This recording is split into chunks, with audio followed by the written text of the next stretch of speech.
Yesterday we began a study of John chapter 5 and these four witnesses that testified of Jesus and confirmed his claim as the Christ, the Son of God. Yesterday we looked at the first of these witnesses, that being John the Baptist, and how John lived his life as a constant testimony to who Jesus was, even to the point of encouraging his own disciples to become disciples of Jesus, because ultimately that was the purpose of John's mission, was to lead people to Christ and to testify as to who Jesus is.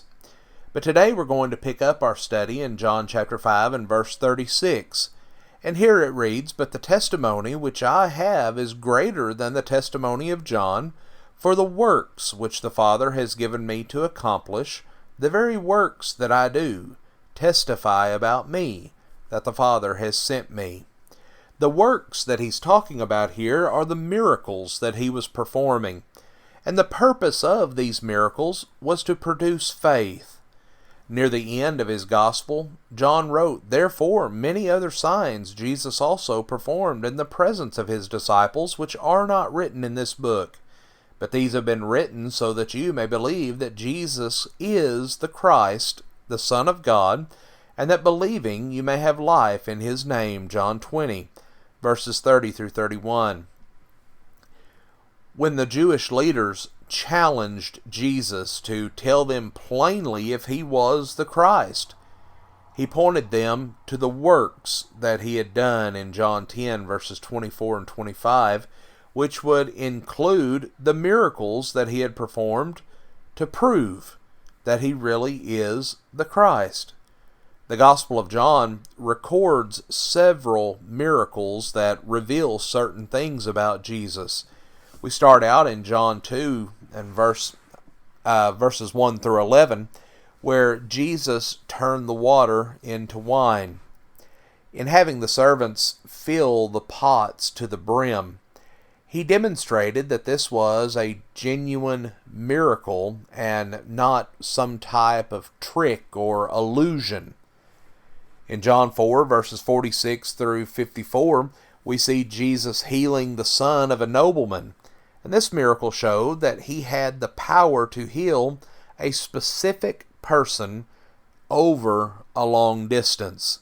Jesus did not have to be there at the bedside of this man. He was able to simply heal this person with his words, even at a great distance. In John 5, verses 1 through 9, we find Jesus healing a lame man. The account compared the work attributed to an angel to the better work of Christ. In John 6, verses 1 through 14, we find the miracle of Jesus feeding the 5,000. He created food for them, providing something that was superior to the manna that was provided to their forefathers in the wilderness. In John 6, verses 15 through 21, we find Jesus walking on the water.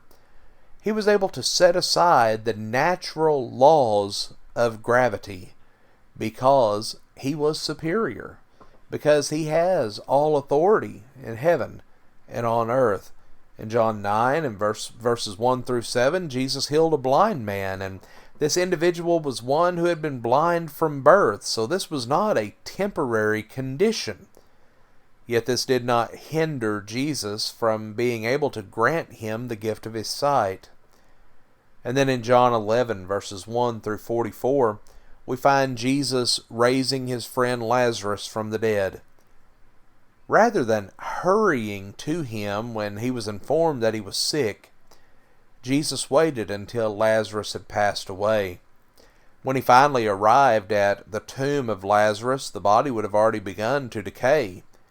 Yet Jesus was still able to raise him up from the dead. As John explained very clearly, these signs were there to prove that Jesus is the Christ, the Son of God, John 20 and verse 31.